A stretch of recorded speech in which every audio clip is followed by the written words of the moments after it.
They're located at 732 in Washington Ave, in Prospect Place. Please chime in and please support that business. They professionals. 732 Washington Ave. Salon Leahing. We're going to be talking to Catherine and talk about the current news of today and today's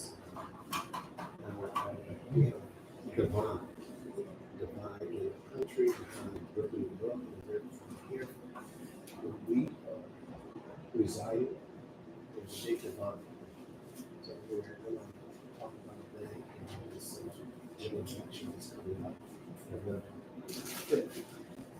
Catherine, I'm well, thank you. so tell me, what's your thoughts on the divide that we see here in terms of the presidential election? It's really like Well, actually, I see the divide more on social media than I see in the real world, in the sense that people may have different opinions, but much is made of it through the social media networks, and I'm not sure how great this divide is. I'm not sure if it's real or manufactured.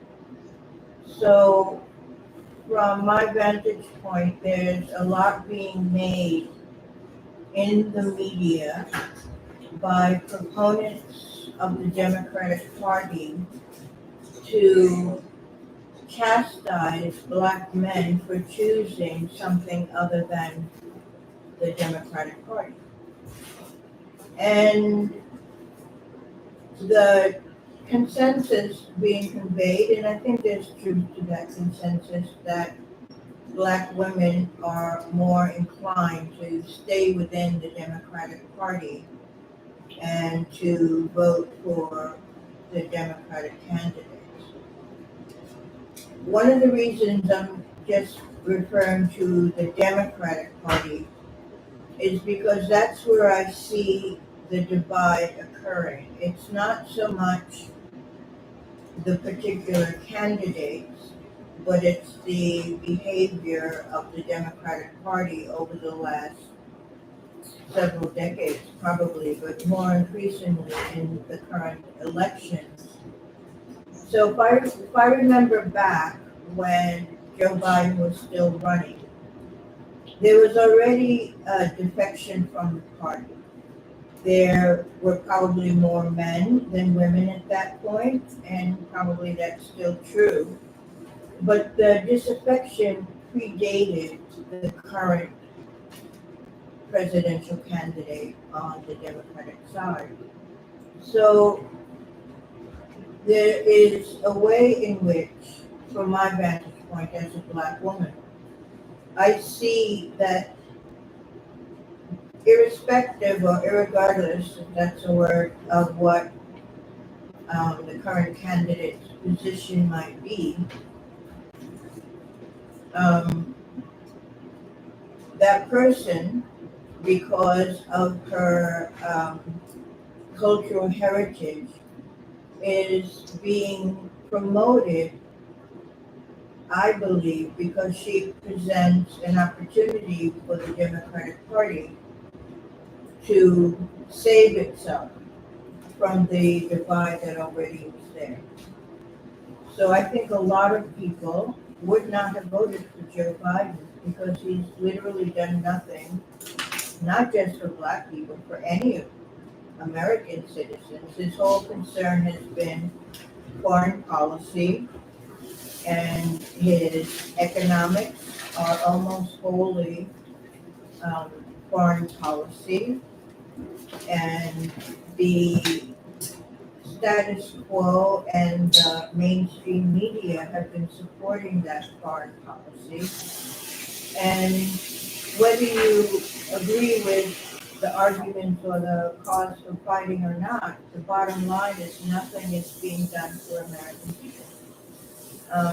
We have the hurricane, whatever it was, that went into the mountains in, what was it, South Carolina, North Carolina? I forget exactly. Which is very uncharacteristic.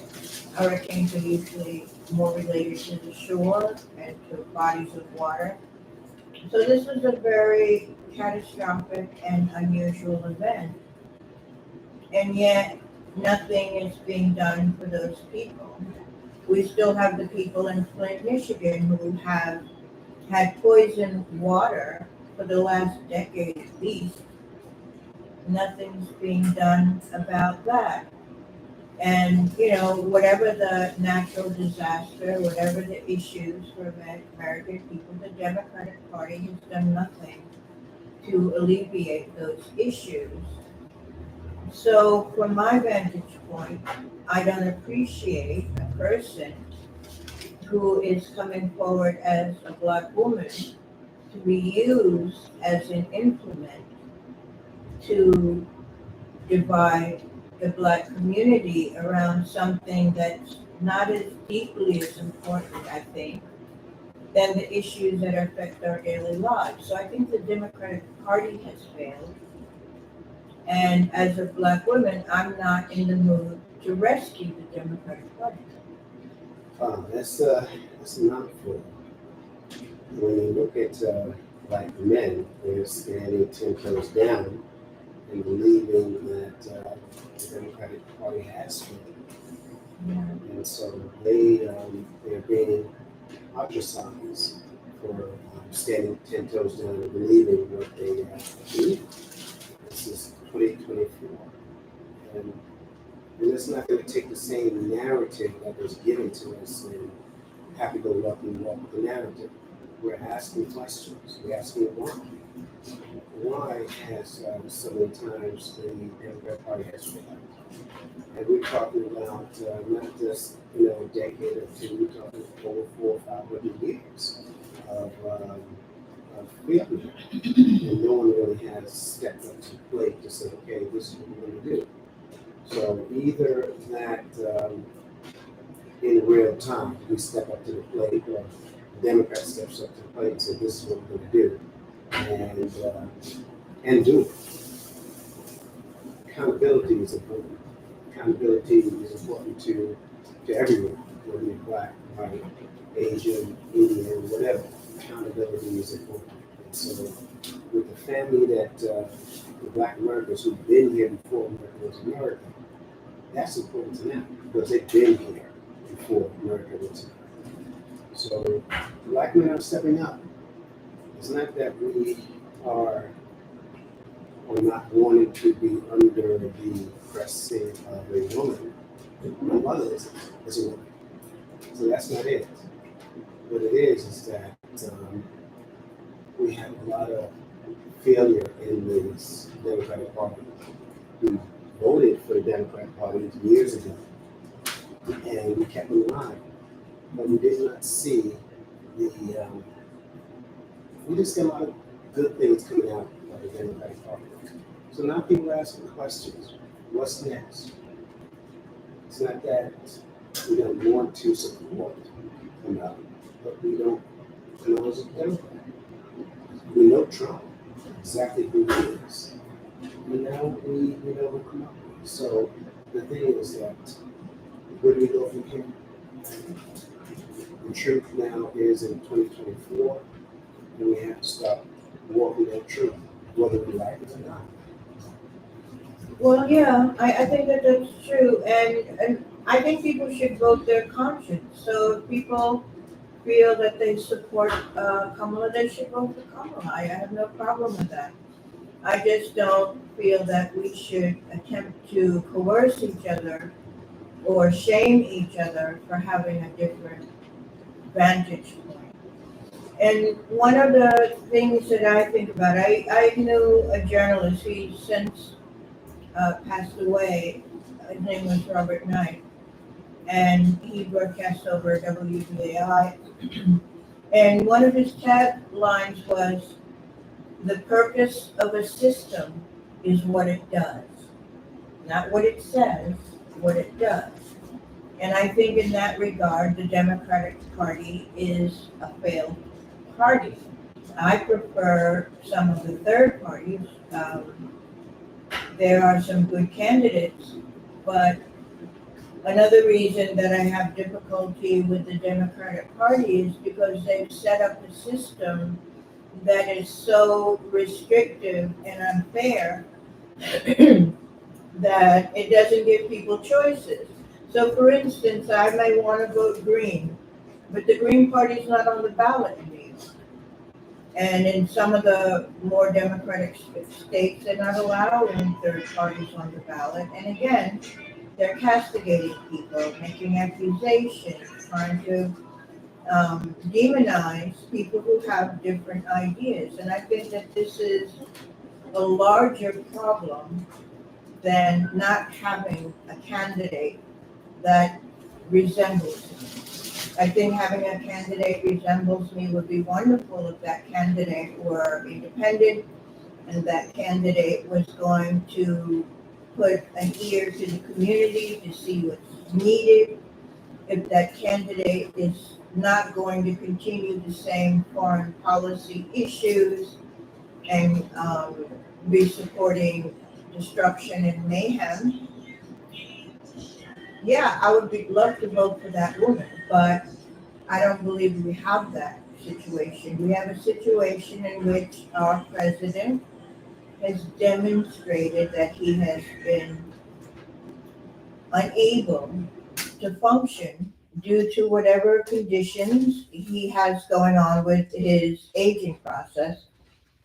So at this point, the Democrats have admitted that he doesn't have the capacity, and they put forward Kamala. So what has he been doing for the last couple of years? Who's actually running things? That's my question. And then we came to the primaries, and the Democratic Party squashed any primaries. So we don't have a person running that was actually elected to run. We have a person that was appointed to run, a person who is still under the influence of the very forces that were running the government in the vacuum of Joe Biden. So if Joe Biden presented a vacuum, I don't think it's very respectful of the new candidate from the vantage point of she's just, I'm concerned that the Democratic Party see her as a vacuum, that they can just do what they want to do and she will endorse it. That's a big concern for me. And the other part of the Democratic Party that I'm concerned about is that it's just that the rules and regulations that have come about, and it's not just Democrats, it's a one-party thing, that Republicans are not different. But I never was a Republican. They never claimed to represent me, and I don't expect them to. But I do expect the Democratic Party to, and that's not what I see. So from my vantage point, I see in the media that they are trying to shame black men, and I'm not down for that. I'm just not really down for it. I think that black men are showing leadership, and as a black woman, I respect that leadership. I may not agree with their choice of candidate, but I do respect the leadership that's being displayed from black men in this country right now. They're standing up and saying, no, actually, we're not going to go for the okie doke. It's very likely we'll have a disaster either way. But to me, seeing black men stand up to the political forces, to me, is something to be proud of. Right or wrong, I just feel that it's important that black men do that. And as a black woman, I support it. I concur with that. Yeah, you'll see a lot of black men are starting to stand down, stand 10 toes down and not budge. And it's a critical time in this whole new paradigm that we're in. But men are starting to stand out and say, look, we have a family, we have parents, we have grandparents, we have communities. If we don't stand up now, if we don't stand 10 toes down now, when are we going to stand 10 toes down? If we don't believe, then what we're going to believe in. So we reach a point in this paradigm, in this space and time, that we have to stop walking and believing, walking by faith, correct? But also believing. We have to believe in our own self and our own community, and not just take a narrative that is given to us and say, this is the narrative that you should articulate. No. If it's not the medicine that I need, then I'm not going to take it. The medicine that you give me may kill me. So no, I'm going to push that aside, and knowing who one is, their community, their family, they're standing 10 toes down and walking in it, and not deviating from that process, and not even caring about who thinks what. A lot of black men are, sometimes just in their own space and time will tell you that. They may not tell you in public, but they'll let you know, behind the doors, this is what they feel, and this is how they feel. And they are for the women. I believe that is true. I mean, I know that I consider there to be a kind of psyop happening primarily online, where you'll see a lot of toxicity displayed of black men towards black women and black women towards black men. But I think understanding how the algorithms work and understanding how they create bot farms and how they manipulate social media in order to bring out a particular narrative. And people who are not paying attention, get pulled down those rabbit holes or black holes, if you want to think about it, white holes, whatever you want to call it.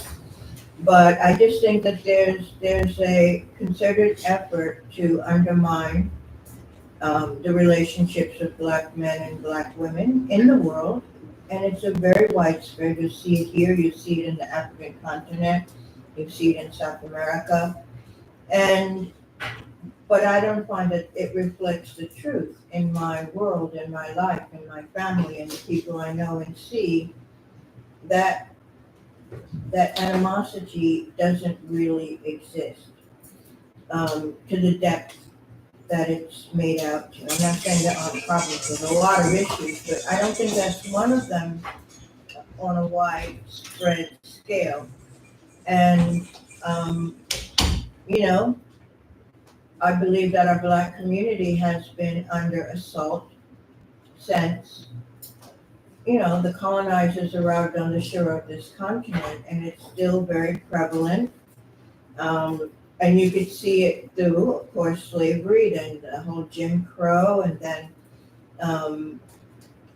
the ghettoization, bringing people into ghettos. And this after Jim Crow, a lot of black towns being bombed and decimated. Back when, during the time of Occupy Wall Street, there were black banks Right. that had more solvency than the other banks in this country. And they were decimated, the towns were decimated, the money was stolen. It's not different than what's happening in the African continent, where people are starving and living in the dirt, where their natural resources are being taken to fuel Europe. So this is the kind of system we're living in.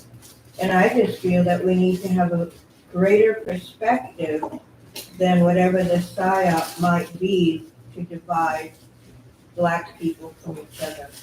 I mean, we have enough history to do that. We don't have to buy into the whole psyop. I'm just so grateful that people are starting to wake up out of the slumber, out of the spell that they've been in for decades and for eons. And they're starting to wake up, and some people may call it woke. Some people may say that they've been asleep for many years, and they've been taken advantage of. And so now they're walking, getting up out of their slumber. And they said, no, this is another story. This is something we have to commit ourselves to, commit our family to, and we got to do it. I'm so happy that we're in this 2022. Because, we're looking at people waking up out of the slumber and having the backbone that they need as a man and as a woman. We need our women and we need the men need the women and the women need the men. So they need to be on par with each other. It can't be in a place that we are separated. The power will be split. At the end of the day, there are some women who is standing with their man, 10 toes down, and say, no, we agree with you. No, we're going to stand up. No, we're going to direct our finances a certain way, to a certain community. So people are being around us, either by because a lot of stuff comes out on social media that you won't see on the mainstream news. And social media is how we connect with each other. We give you the stories that's coming out of for us. We're going to give you the stories that's coming out of Brooklyn, New York, out of New York City, how we feel the temperament of our community, and what our men are saying here in Brooklyn, New York, in the city of New York. So there's a lot of feistiness, a lot of we're standing up. There's no turning around, we're moving forward. And there's certain, like brothers, sisters. There's another sneaker company that one wants to support black-owned business. Support that. We need to start supporting, and we need to start circulating that money throughout our community. That's how our communities will be affected. Will grow, I should say. So, we need to support each other, and we need to start our own. And that's not a bad thing. As you start your own, you grow. And you can make things happen. As we grow, we learn. We go from level to level. So, family, that's what that's what we're about. Community cuts here live in Brooklyn, and we've seen the shift. Some people would say the polar shift or the paradigm shift, but there's a real shift in time that's happening now, and so we're going to take advantage of that, and we're going to stand 10 toes down and say we're doing it. We're backing the families, we're backing our black businesses. Our host today, and our host is the SALON LEAHING. It's a black-owned business. It's been in business for over 2 decades. We got hairstylists, professional hairstylists, professional barbers. And so, we come and into this establishment doing business. They allow us to come in here as a black-owned business ourselves. And so, yes, we're asking our community to start supporting their businesses. And you can start at SALON LEAHING at 732 Washington Ave, to Prospect, St. Paul's, Brooklyn, New York. This is where we go live. This is where we go live. And so, yes, it's a whole new day, a whole new paradigm that we're on. We're linked into. So yes, the Democratic Party, we've been around with them for hundreds of years, and now we're saying, no, we have our own to see. We're just not going to go vote for you just because you're Democrat. It's not just because. It's about who you are as a Democrat. Yeah, exactly what you stand for. And honestly, I hope everyone does vote for the person they believe in. Whatever happens, I believe that the Black community, the Black family, the Black diaspora, as we describe ourselves, are resilient enough so that either way, whomever wins, if we stay on the trajectory of our own self-empowerment, it won't matter that much. And also, I think we need to be able to negotiate with these parties, whichever wins. We can't allow people to assume our support and then never give anything back. So I think that's an important message to give, so that if the Democrats come around next time, they'll have something substantial in their hands to offer people for their votes. That's my hope. I agree. I concur with that, with your statement. At the end of the day, we as a family, member family, have to come together and support each other and build each other As much as we can, as much as as much as we can. we can. But also, just to give another note, we also have to take care of ourselves. You know, nutrition and health and bringing beauty into our life. It's important. Like I was just noticing how beautiful the women here in this particular evening, how beautiful they look with their new hair. It's really nice. It's all very natural. It's all very beautiful, and we want to feel good about ourselves. So I support that. And there's, like you said, there's the hairstylists here, but also, you know, in healthcare, in education, we have to start thinking about building a foundation that's stronger than what any of the parties would have us do.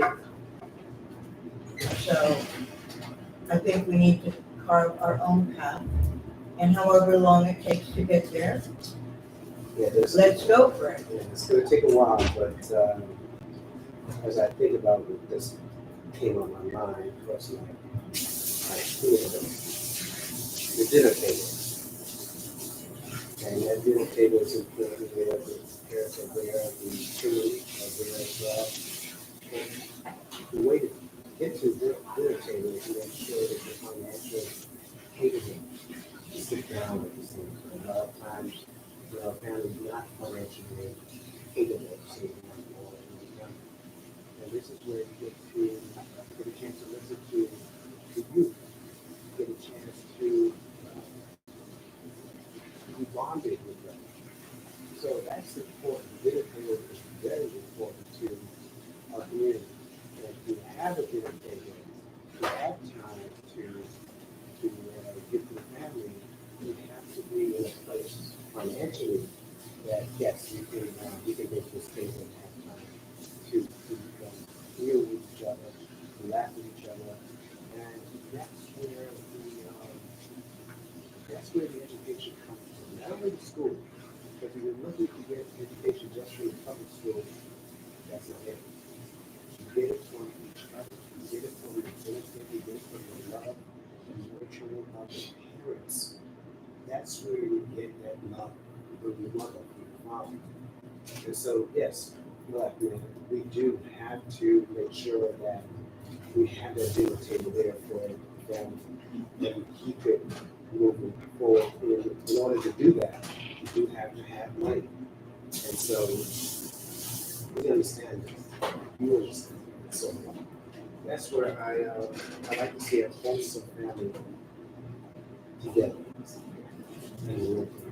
and love. The greatest energies that there is love. You can't beat love.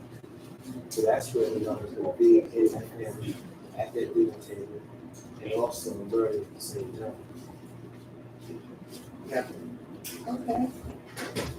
well, I want to say thank you for receiving Community Cuts family.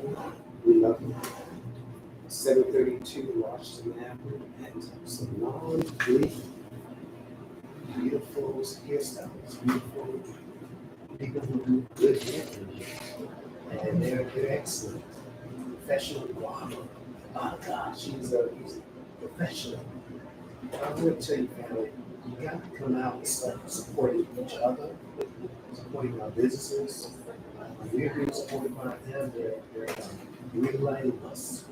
So I want to say to you, family, Brooklyn Nights, if you're in Brooklyn, watching the show tonight, please come on out and support Salon Leahing, 732 National. Say good night to you. Have a blessing day, a blessing to your family, to your children, to moms, grandpas, and grandchildren, and all. We're here. Brooklyn is united with Community Cuts. God bless you. Good night. Yeah, and I just want to say you'll find Salon Leahing, the information in the description.